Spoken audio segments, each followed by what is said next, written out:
Live web channel news બુલેટિનમાં આપનું સ્વાગત છે। જોઈએ આજના મુખ્ય સમાચાર। શેર બજાર ઊંધામાંથી પછડાયું, નિફ્ટી 2 વર્ષના તળિયે। લોકપાલ બિલને સંસદમાં ભાજપ ટેકો આપશે। રાજ્યમાં ઠંડી યથાવત રહેશે, હવામાન ખાતાની આગાહી। ધ સિટી ઓફ નાસ્તાનીના લોન્ચિંગ પ્રસંગે જુહી ચાવલા બપ્પીદાની હાજરી। કિંગફિશરે 50 પાયલોટોને છૂટા કર્યા, પરિસ્થિતિ વિકટ। અમદાવાદમાં યોજાયું ગુરુ શિષ્યનું એલ્યુમિની ફંક્શન। જોઈએ સમાચાર વિગતવાર। ભારતીય શેર બજાર આજે ઓપનિંગમાં જ રેડ ઝોનનો શિકાર બન્યું છે। સેન્સેક્સ 269 પોઈન્ટનું ગોથું ખાઈને 15,221ની સપાટીએ કારોબાર કરી રહ્યો છે। બીજી બાજુ નિફ્ટી પણ 86 પોઈન્ટ રેડ ઝોનમાં 4,546ની સપાટીએ આવી ગયો હતો। બેન્કિંગ, કેપિટલ ગુડ્સ અને રિયલ્ટી શેરોમાં 3થી 3.5% સુધીનો ઘટાડો આવ્યો છે। Technology, IT, healthcare, metal, power sector 1થી 2% સુધી લપસ્યા છે। Auto, oil and gas, FMCG, consumer ડ્યુરેબલ્સના શેરોમાં 1થી 1.5% સુધીનો ઘટાડો જોવા મળી રહ્યો છે। અમદાવાદ ખાતે યોજાયેલા આંતરરાષ્ટ્રીય સિંધી સંમેલનમાં હાજરી આપવા આવેલા ભાજપના વરિષ્ઠ નેતા લાલકૃષ્ણ અડવાણીએ ફરી એકવાર કહ્યું છે કે તેમની પાર્ટી ઈચ્છે છે કે સશક્ત લોકપાલ કાયદો બને, પરંતુ આ કાયદો સંસદ જ ઘડી શકે, બીજું કોઈ નહીં। તેમણે એ પણ જણાવ્યું હતું કે મંગળવારે સરકાર સંસદમાં આ બિલ લાવશે ત્યારે આ બિલ ઉપર ચર્ચા થશે અને આ બિલમાં જે પણ કમજોરી છે તે અમે પહેલા સરકારને જણાવી દીધી છે। અડવાણીના જણાવ્યા અનુસાર સરકાર વડાપ્રધાનને કેટલીક શરતો સાથે લોકપાલ હેઠળ લાવવા તૈયાર છે અને જે મુદ્દે મતભેદ છે તેના ઉપર સંસદમાં ચર્ચા થશે।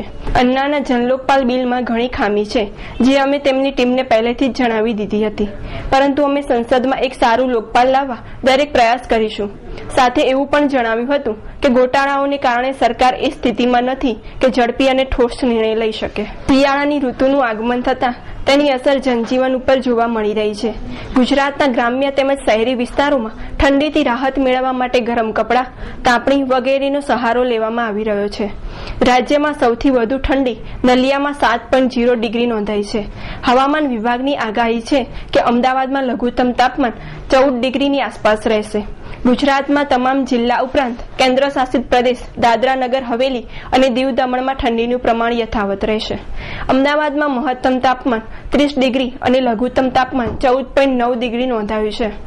રાજ્યમાં હજુ પણ 2 દિવસ સુધી ઠંડીનું પ્રમાણ યથાવત રહે તેમ હવામાન ખાતા દ્વારા જણાવવામાં આવ્યું છે। વર્લ્ડ ક્લાસ સિટીના પ્રાઇમ લોકેશન પર વર્લ્ડ ક્લાસ સગવડો ધરાવતી રેસિડેન્શિયલ ટાઉનશીપ જેનું ધ સિટી ઓફ નાસ્તાનીના અમદાવાદથી કંડલા જતા નેશનલ હાઈવે ઉપર બની રહેલા હાઈફાઈ અમદાવાદમાં આકાર પામવાનું છે। અમદાવાદથી ઓમ અર્થ રિયાલિટીના પ્રોજેક્ટના લોન્ચિંગ સમયે અભિનેત્રી જુહી ચાવલાએ જણાવ્યું હતું કે સામાન્ય માણસ પણ આ વર્લ્ડ ક્લાસ સિટીમાં પોતાનું બુકિંગ કરાવી શકે તે માટેની ખૂબ સુંદર વ્યવસ્થા ધ સિટી ઓફ નાસ્તાનીઓ બહુ જ મોટો પ્લસ પોઈન્ટ છે। અમદાવાદના એસજી હાઈવે ઉપર આવેલા ઔડા ગાર્ડનમાં આયોજિત ધ સિટી ઓફ નાસ્તાનીના લોન્ચિંગ પ્રસંગે બપ્પી લહેરી પણ ઉપસ્થિત રહ્યા હતા। આ પ્રસંગે બપ્પીદાએ યુવક યુવતીઓને સંગીતના તાલે 2 કલાક સુધી નચાવ્યા। तो आपने तो मतलब एक बहुत शानदार ऐसा गेट भी बना के रखा है सिटी ऑफ नास्तानिया का, तो जो हम वहाँ घुटन सी होती है, बट जब ऐसी तस्वीरें देखो जहाँ घर है, खुला मैदान है, बच्चे खेल रहे हैं, हमेशा ऐसा लगता है कि घर हमारा ऐसा ही हो। So I think city of Nastania promises you a life like that. Ahmedabad से थोड़ी दूरी पर, क्योंकि अहमदाबाद में अब जैसे प्रगति होती जाएगी, जैसे बिजनेसेस बढ़ती जाएंगे, जैसे कमर्शियलिज्म और बढ़ता जाएगा। एक और बहुत अच्छी बात बताई उन्होंने कि this will be very affordable, क्योंकि बहुत सारे हमारे लोग होते हैं for a decent living. So here you have an offer where you can, and another thing that was told to me, that you can pay in installments. So, and in easy installments, you can have a plot of land, you can build your house and enjoy a good life. હાલમાં નાણાકીય કટોકટીનો સામનો કરી રહેલી Kingfisher એરલાઇન્સની હાલત દિન પ્રતિદિન કફોડી બની રહી છે, જેના ભાગરૂપે કિંગફિશર હવે 15 વિમાનોને ગ્રાઉન્ડ કરવા ઉપરાંત 50 પાયલટોને છૂટા પણ કરી દેવામાં આવ્યા છે। દેશના જુદા જુદા વિમાની મથકો ઉપર આ વિમાનોને પાર્ક કરી દેવામાં આવ્યા છે।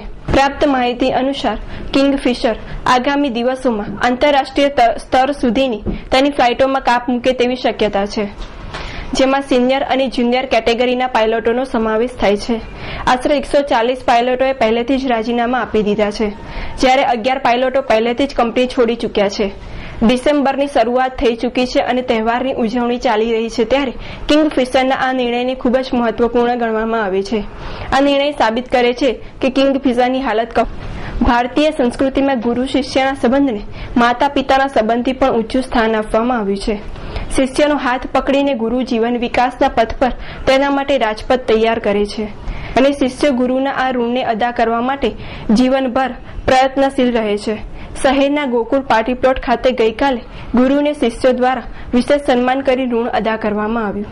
અમદાવાદ કોમર્સ કોલેજના 1976ની બેન્ચના ગ્રેજ્યુએટ થયેલા ભૂતપૂર્વ વિદ્યાર્થીઓનું સૌપ્રથમ એલ્યુમિની સંમેલન યોજાયું, જેમાં 50થી વધુ પરિવારો સાથે પ્રોફેસરો પણ સહપરિવાર હાજર રહ્યા. 35 વર્ષ જૂના મિત્રોએ એકબીજાનો સંપર્ક કરી પોતાના ગુરુનું સન્માન કરવાનો ઉમદા કાર્યક્રમનું આયોજન સાથે સાંસ્કૃતિક કાર્યક્રમ પણ યોજાયા. વર્તમાન સમયમાં ગુરુ શિષ્યના સંબંધો લાંછનરૂપ બન્યા છે ત્યારે શિષ્યોના આવા ઉમદા કાર્યથી ગુરુઓ આનંદ વિભોર થઈ ગયા અને આંખો હસરાશ્રુથી છલકાઈ ગઈ. આપ નિહાળી રહ્યા હતા S live web channel news bulletin. નમસ્કાર.